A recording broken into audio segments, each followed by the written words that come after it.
बिस्मिल्लाहिर्रहमानिर्रहीम। Chemistry class 10th के सिलसिले में lecture number 5। Today our topic is diversity and magnitude of organic compound.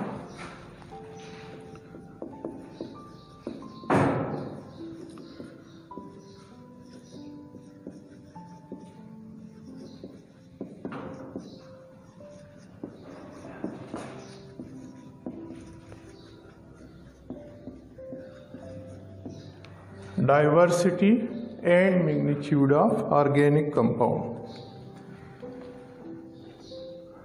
इसका क्या मतलब है? अगर मैं आपको सिंपल अल्फाज में बताऊं तो इसका मतलब ये है कि अगर हम ऑर्गेनिक कंपाउंड की कंपैरिजन करें विद इनऑर्गेनिक कंपाउंड तो ऑर्गेनिक कंपाउंड तादाद में बहुत ज़्यादा है।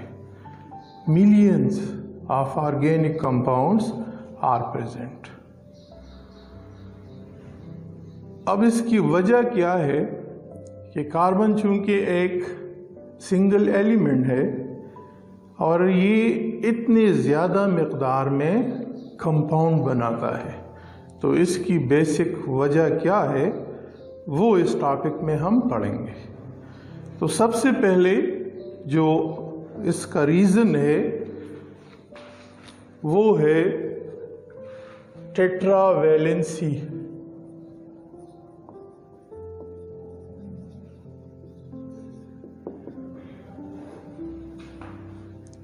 टेट्रावैलेंसी इसका मतलब क्या है? इसका मतलब ये है कि हमें मालूम है कि carbon is a member of the group 4A और इसके वैलेंस शेल में इलेक्ट्रॉन की तादाद 4 है। यानी कार्बन ये 4 सिंगल कोवेलेंट बॉन्ड बनाता है। कार्बन में ये एबिलिटी है कि ये मैक्सिमम 4 बॉन्ड बनाता है। इसलिए हम कहते हैं कि ये एक रीज़न है कि कार्बन चूंकि ज़्यादा तादाद में बॉन्ड बना सकता है तो इस वजह से ये कंपाउंड भी ज़्यादा तादाद में बनाता है। जो सेकंड रीज़न है वो है मोड ऑफ बॉन्डिंग।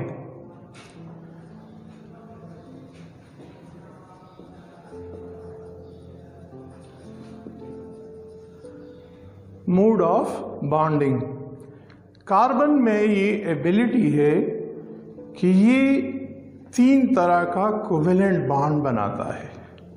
बास कंपाउंड में कार्बन सिंगल कोवेलेंट बॉन्ड बनाता है, बास कंपाउंड में कार्बन डबल कोवेलेंट बॉन्ड बनाता है, जबकि बास कंपाउंड में कार्बन ट्रिपल कोवेलेंट बॉन्ड बनाता है। मसलन अगर हम मीथेन की एग्जांपल ले लें तो मीथेन इसमें कार्बन जो है हाइड्रोजन के साथ 4 कोवेलेंट बॉन्ड बनाता है। ये अगर हम ईथेन की एग्जांपल ले लें C2H6 तो इसमें कार्बन दूसरे कार्बन के साथ डबल बॉन्ड बनाता है। अगर हम इथाइन की एग्जांपल ले लें C2H2 तो इसमें कार्बन ट्रिपल बॉन्ड बनाता है विद अदर कार्बन। तो मोड ऑफ का बॉन्डिंग का मतलब ये है कि कार्बन में ये एबिलिटी है कि ये सिंगल बॉन्ड भी बना सकता है, डबल बॉन्ड भी बना सकता है और ट्रिपल बॉन्ड भी बना सकता है। तो इस प्रॉपर्टी की वजह से इसके कंपाउंड्स की तादाद बहुत ज़्यादा है। थर्ड जो पॉइंट है वो है सेल्फ लिंकेज या इसको हम कहते हैं कैटिनेशन। कैटिनेशन का क्या मतलब है? कैटिनेशन का मतलब ये है कि carbon has the ability to form bonds with other carbon in different ways। जैसा कि आपने पहले सीख लिया है कि कार्बन जो है बास कंपाउंड में ये रिंग फॉर्म में अटैच है, बास कंपाउंड में ये ओपन चेन में अटैच होते हैं।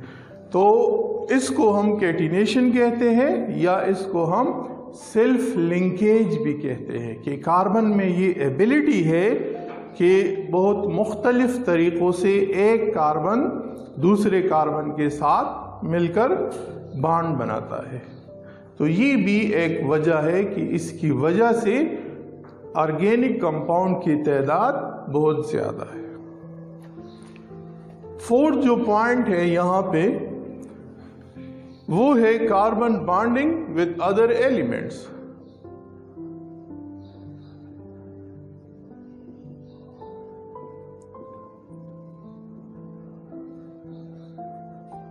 विद अदर एलिमेंट्स, यानी कैटिनेशन में ये हमने सीख लिया कि कार्बन कार्बन के साथ भी बॉन्ड बनाता है, लेकिन यहाँ पर इसका मतलब क्या है कि कार्बन दूसरी एलिमेंट के साथ भी आसानी के साथ बॉन्ड बना सकता है। मसलन कार्बन सल्फर के साथ बॉन्ड बना सकता है, नाइट्रोजन के साथ बॉन्ड बना सकता है, ऑक्सीजन के साथ, या हैलोजन जो है, इन सब एलिमेंट्स के साथ कार्बन आसानी के साथ बॉन्ड बना सकता है और as a result organic compound की तादाद ये बढ़ जाती है।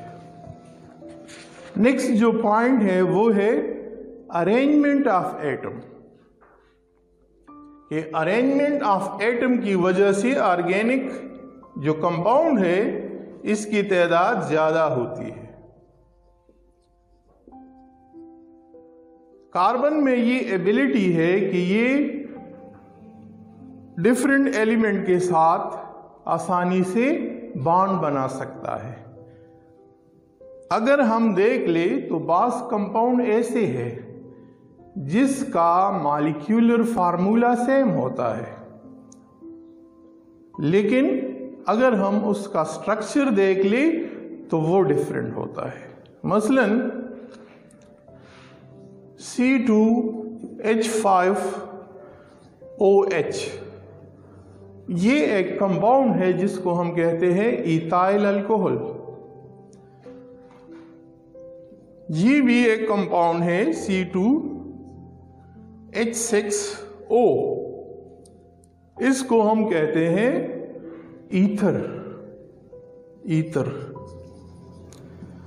अगर हम इन दोनों को देख ले गौर से तो हमें नजर आता है कि इसमें टाइप्स ऑफ एटम्स और नंबर ऑफ एटम्स सेम है। यहाँ पे भी 2 कार्बन है, 6 हाइड्रोजन है, 1 ऑक्सीजन है। यहाँ पर अगर आप देख ली तो 2 कार्बन है, 6 हाइड्रोजन है और 1 ऑक्सीजन है।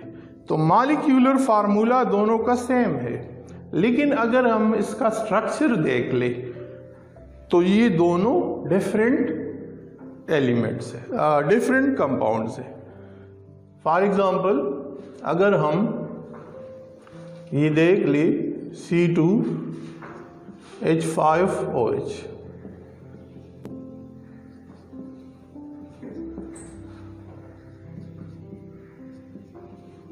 ये इथाइल अल्कोहल, इसको अगर आप देख ले तो जैसा कि मैंने आपको बता दिया ये ईथर है।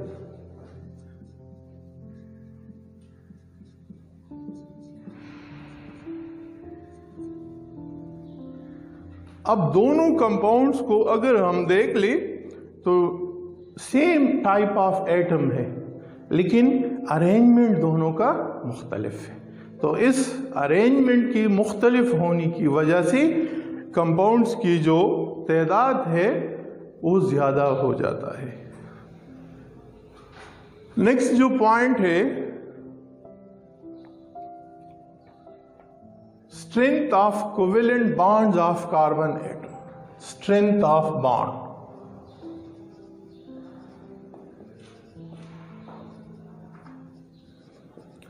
ऑफ कार्बन एटम, ये भी एक रीजन है ऑर्गेनिक कंपाउंड की तादाद ज़्यादा होने की। कार्बन, जैसे कि मैंने आपको पहले बता दिया, ये ग्रुप 4 का मेंबर है। ये भी जहन में रख ले कि इसका साइज स्मॉल है, इसलिए ये जो भी कोवेलेंट बॉन्ड बनाता है तो ये स्ट्रांग कोवेलेंट बॉन्ड बनाता है, इसलिए कार्बन के कंपाउंड जो है वो ज़्यादा स्टेबल होते हैं और इसी वजह से ये मिक़दार में बहुत ज़्यादा है। तो ये 6 रीज़न है जिसकी वजह से हम कहते हैं कि कार्बन की कंपाउंड की तादाद बहुत ज़्यादा है। आज के इस लेक्चर में हमारा दूसरा टॉपिक है sources of organic compound.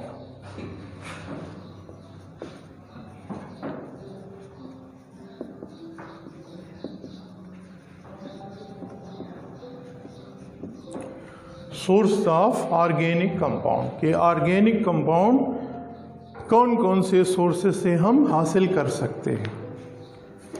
Organic compound के मेन सोर्सेज जो है वो अमूमन प्लांट्स और एनिमल है, लेकिन इसके अलावा भी कुछ ऐसे सोर्सेज है जिससे हम ऑर्गेनिक कंपाउंड हासिल कर सकते हैं। तो इम्पॉर्टेंट सोर्सेज कौन कौन से हैं? नंबर 1 कोल। कोल क्या है? It is one of the important source of organic compound. Coal, it is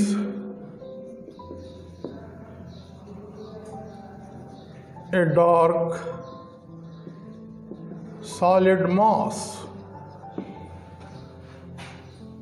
कोल कहाँ से हमें मिलता है? तो जाहिर है कोल जो है ये ज़मीन की अंदर होता है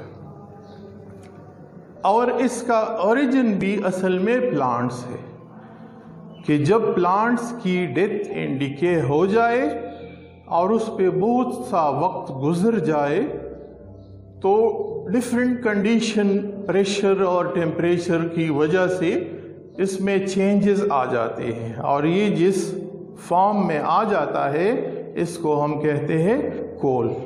तो कोल ऑर्गेनिक कंपाउंड की एक अहम सोर्स है। अगर हम कोल की डिस्ट्रक्टिव डिस्टिलेशन कर ले, डिस्ट्रक्टिव डिस्टिलेशन ऑफ कोल, तो इससे हमें बहुत सारे ऑर्गेनिक कंपाउंड हासिल होते हैं। डिस्ट्रक्टिव डिस्टिलेशन का मतलब क्या है?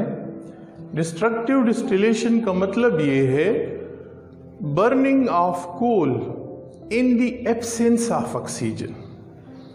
यानी अगर हम कोल की हीट करें लेकिन ऑक्सीजन की एब्सेंस में, तो इससे जो कंपाउंड हासिल होते हैं मेन, उसमें कोल गैस, कोक और कोल टार, ये कोल के डिस्ट्रक्टिव डिस्टिलेशन से बनते हैं। फिर कोल टार जो है,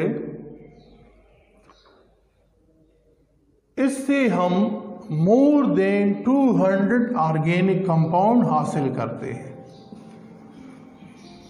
मोर देन 200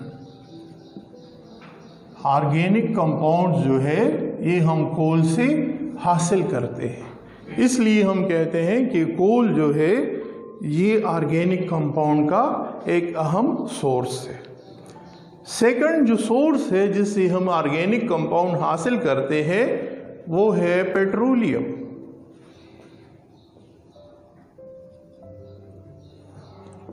पेट्रोलियम क्या है? पेट्रोलियम का मतलब है रॉक्स ऑयल, इसलिए कि ये 2 वर्ड्स से बना है। एक पेट्रा जिसका मतलब है रॉक्स, और दूसरा हिस्सा इसका है ओलियम। तो पेट्रोलियम का मतलब क्या है? Rocks oil. पेट्रोलियम को हम क्रूड ऑयल भी कहते हैं। इसके अलावा मिनरल ऑयल भी कहते हैं, मिनरल ऑयल, और लिक्विड गोल्ड भी इसको कहा जाता है, लिक्विड गोल्ड। इसलिए कि किसी मुल्क की जो इकॉनमी है उसका दारोमदार पेट्रोलियम डिपॉजिट्स पर होता है, इसलिए हम कह सकते हैं कि ये लिक्विड गोल्ड है। पेट्रोलियम जमीन की अंदर से निकलता है एट वेरियस डिप्स, ये जमीन की नीचे रॉक्स में मौजूद होता है। और पेट्रोलियम क्या है? सिंपल अल्फाज में अगर हम कहें तो पेट्रोलियम हम कहते हैं कि ये कॉम्प्लेक्स मिक्सचर ऑफ हाइड्रोकार्बन है, along with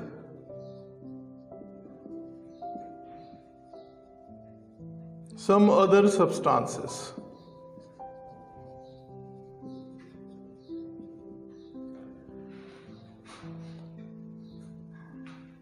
पेट्रोलियम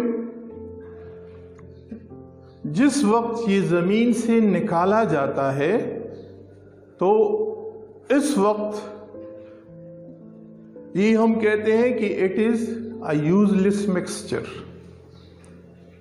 क्योंकि किसी भी काम के लिए हम इसको इस्तेमाल नहीं कर सकते जब तक इसकी रिफाइनिंग नहीं होती। जब पेट्रोलियम की रिफाइनिंग हो जाती है तो इससे हम बहुत सारे ऑर्गेनिक कंपाउंड जो है वो हासिल करते हैं, जिसमें मेजर जो है वो नेचुरल गैस और petrol, diesel oil, kerosene oil वगैरह शामिल है।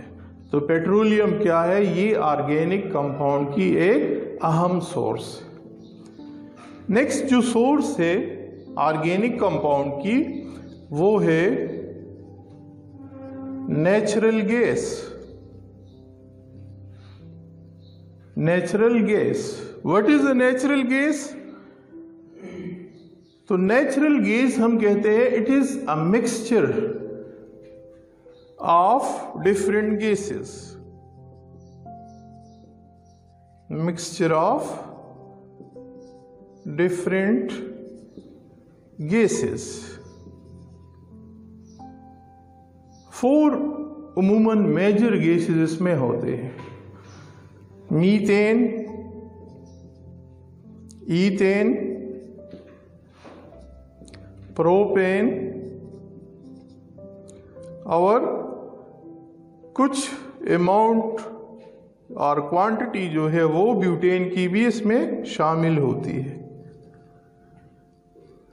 तो ये चारों गैसेस जो है ये मिलकर नेचुरल गैस बनाता है, इसलिए हम कहते हैं कि ये क्या है? मिक्सचर ऑफ गैसेस है। फिर इसमें जो मेजर कंपोनेंट है नेचुरल गैस में वो क्या है? वो मीथेन है। मीथेन की परसेंटेज नेचुरल गैस में 85 से 95% तक हो सकती है। इसलिए बाज़ जगहों में आप देखेंगे बुक में लिखा होगा नेचुरल गैस और उसके सामने ब्रैकेट में फार्मूला लिखा होगा CH4। लेकिन ये बात आप जहन में रख लें कि नेचुरल गैस का फार्मूला CH4 नहीं है, बल्कि CH4 असल में फार्मूला है मीथेन का। और मैंने आपको बता दिया कि नेचुरल गैस क्या है, मिक्सचर है। तो मिक्सचर का फार्मूला नहीं होता, लेकिन चूंकि इसमें मेजर कंपोनेंट मीथेन है, इसलिए बाज़ जगहों पर आप देखेंगे कि नेचुरल गैस के साथ लिखा होता है CH4। अब नेचुरल गैस जो है, इसको हमारे मुल्क में हम सुई गैस कहते हैं, क्योंकि फर्स्ट टाइम ये बलूचिस्तान में सुई के मकाम पर ये हमें हासिल हुआ, इसलिए इसको सुई गैस कहते हैं। इसके अलावा नेचुरल गैस जो है ये बेशक ऑर्गेनिक कंपाउंड, इससे बहुत सारे ऑर्गेनिक कंपाउंड फिर हम हासिल करते हैं। इस गैस को आजकल बतौर फ्यूल गाड़ियों में भी इस्तेमाल किया जाता है, ACNG। इसका मतलब क्या है? Compressed natural gas. तो ये बतौर फ्यूल हम इस्तेमाल करते हैं गाड़ियों में। नेक्स्ट जो सोर्स है जिससे हम ऑर्गेनिक कंपाउंड हासिल करते हैं वो है प्लांट्स। तो स्टार्ट में भी मैंने आपको बता दिया है कि जो ऑर्गेनिक कंपाउंड है इसका असल ओरिजिन लिविंग ऑर्गेनिज्म से, और लिविंग ऑर्गेनिज्म में जाहिर है प्लांट्स और एनिमल दोनों शामिल होते हैं। प्लांट से हमें मुख्तलिफ किस्म के ऑर्गेनिक कंपाउंड हासिल होते हैं, जैसे कार्बोहाइड्रेट्स, प्रोटीन्स,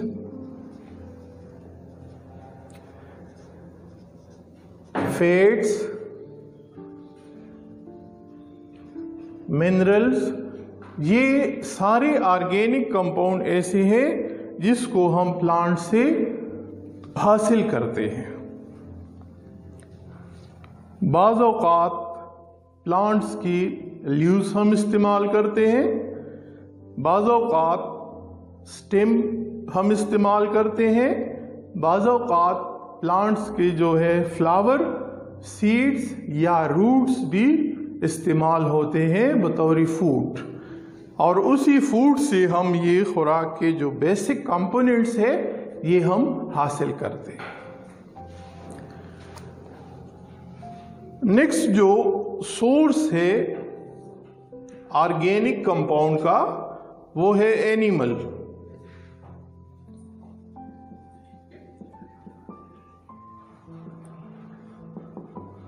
तो बहुत सारे ऑर्गेनिक कंपाउंड ऐसे हैं जो हम एनिमल से हासिल करते हैं।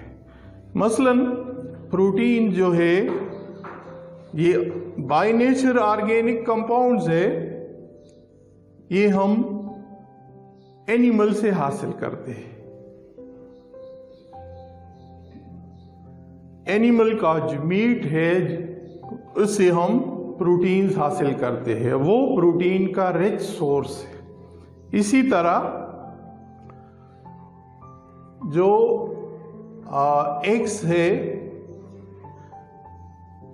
इससे भी हम ऑर्गेनिक कंपाउंड हासिल करते हैं। इसी तरह जो एनिमल से हम मिल्क हासिल करते हैं, तो मिल्क में भी बहुत सारे ऑर्गेनिक कंपाउंड मौजूद होते हैं। तो ये सारे जो है ये क्या है, ये सोर्सेज ऑफ ऑर्गेनिक कंपाउंड्स। उम्मीद है आपको इसकी समझ आ गई होगी। क्वेश्चन है तो आप पूछ सकते हैं। अल्लाह हाफिज।